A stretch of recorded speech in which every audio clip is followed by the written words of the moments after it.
ငယ်ငယ်တော့နဲ့မတူတော့ပဲချောမောလာတဲ့သမီး၃ယောက်ကိုပွဲထုတ်လိုက်တဲ့နန္ဒာလိုင်ပရိသတ်များအားလုံးပဲမင်္ဂလာပါရှင်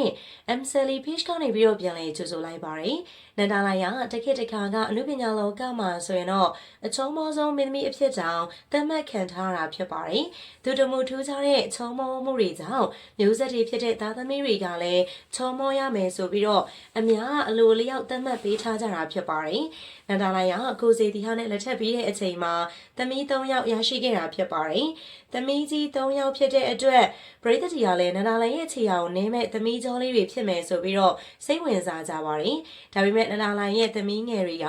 ငယ်ရွယ်စဉ်မှာနန္ဒာလိုင်နဲ့မတူပဲခင်မွန်းဖြစ်သူကိုစီတီဟာနဲ့သွားပြီးတော့တူနေခဲ့တာပါ။ကိုစီတီဟာနဲ့တူတဲ့အပြင်ငယ်သေးတာကြောင့်ရုပ်ရည်ချုံမောတဲ့အရေးရောင်တွေပျောက်ဆုံးနေခဲ့ပါတယ်။ဒါအပြင်သမီး၃ယောက်ကိုအလှပရေးရာထက်စိတ်တိုင်းကျစားတော့နေထိုင်ခိုင်းခဲ့တာဖြစ်ပါတယ်။ဒါကြောင့်မို့ဝဝကကနဲ့သမီးလေးတွေဖြစ်လာတာပါ။ဒါကိုပရိသတ်တချို့ကတော့နန္ဒာလိုင်ရဲ့သမီးတွေကရုပ်ဆိုးတယ်ဆိုပြီးတော့သတ်မှတ်ကြတာဖြစ်ပါတယ်။ရုပ်ဆိုးလိုက်တာလို့ပြောကြတဲ့သူတွေကြောင့်နန္ဒာလိုင်ကသမီးဖြစ်သူတွေကိုမီဒီယာရှိလည်းမခေါ်သလိုဆိုရှယ်မီဒီယာမှာမချပြတာလည်းကြာပြီဖြစ်ပါတယ်။နှစ်တည်းလဲကြာပြီဖြစ်တယ်လို့ကလေးတွေကလည်းအသက်အရွယ်ကြောင့်ခန္ဓာကိုယ်အချိုးအစားနဲ့ရုပ်ပြောင်းလဲလာတဲ့အချိန်တစ်ခုကိုရောက်ရှိလာပြီဖြစ်ပါတယ်။ဒါကြောင့်မို့လာပိုင်းကစပြီးတော့သမီးတွေရဲ့ပုံကိုမတိမတာဆိုသလိုပဲပြီးခဲ့တဲ့လာပိုင်းကစပြီးဆိုရှယ်မီဒီယာသုံးစွဲသူတွေကြားမှာချပြလာခဲ့တာဖြစ်ပါတယ်။ပြီးခဲ့တဲ့ရက်မှာလည်းဖျားပွဲကိုနန္ဒာလိုင်တို့ကတမီသားစုလုံးအတူတူပွဲတက်ခဲ့ကြတာဖြစ်ပါတယ်။နန္ဒာလိုင်ကအခုနောက်ပိုင်းမှာ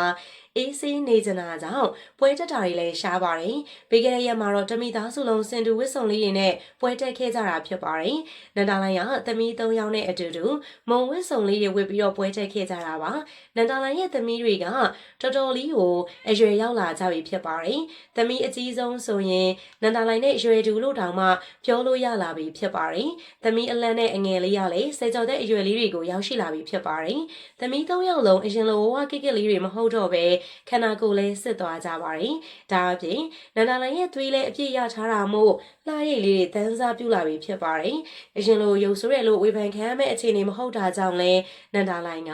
ပရိသတ်တိအောင်ချပြလာခဲ့တာဖြစ်ပါတယ်။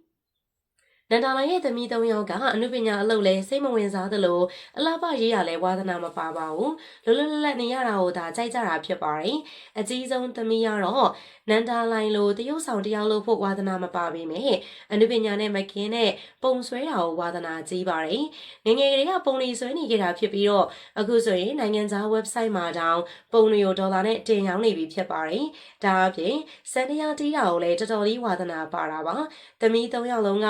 နောက်ထပ်3နှစ်လောက်နေပြီးရင်နိုင်ငံသားမှာကျောင်းသွားတက်ကြတော့မှာဖြစ်ပါတယ်။မြန်မာနိုင်ငံမှာနေဖြစ်မှာမဟုတ်ပဲနိုင်ငံသားမှာသာအခြေချဖို့များပါတယ်။နိုင်ငံသားကိုမထွက်ခင်နေဖို့အတွက်နန်းတော်ကြီးတစ်ဖွဲ့အိမ်ကြီးကိုဖခင်ဖြစ်သူကအမြန်ဆောက်ပေးနေတာပါ။နန္ဒာလိုင်ရဲ့သမီး၃ယောက်ကတော်ဝင်မင်းသမီးတွေအလားလှပတဲ့ဘဝကိုရရှိထားကြတာဖြစ်ပါတယ်။ပရိသတ်ကြီးနေနဲ့ကနန္ဒာလိုင်ရဲ့သမီး၃ယောက်ကငငယ်ရနဲ့မတူပဲချောလာတယ်လို့ထင်လားဆိုတာကောမန့်လေးထဲမှာပြပြပေးပါအောင်အဆုံးထိကြည့်ရှုပေးတဲ့အတွက်လည်းအားလုံးကျေးဇူးတင်ပါတယ်ရှင်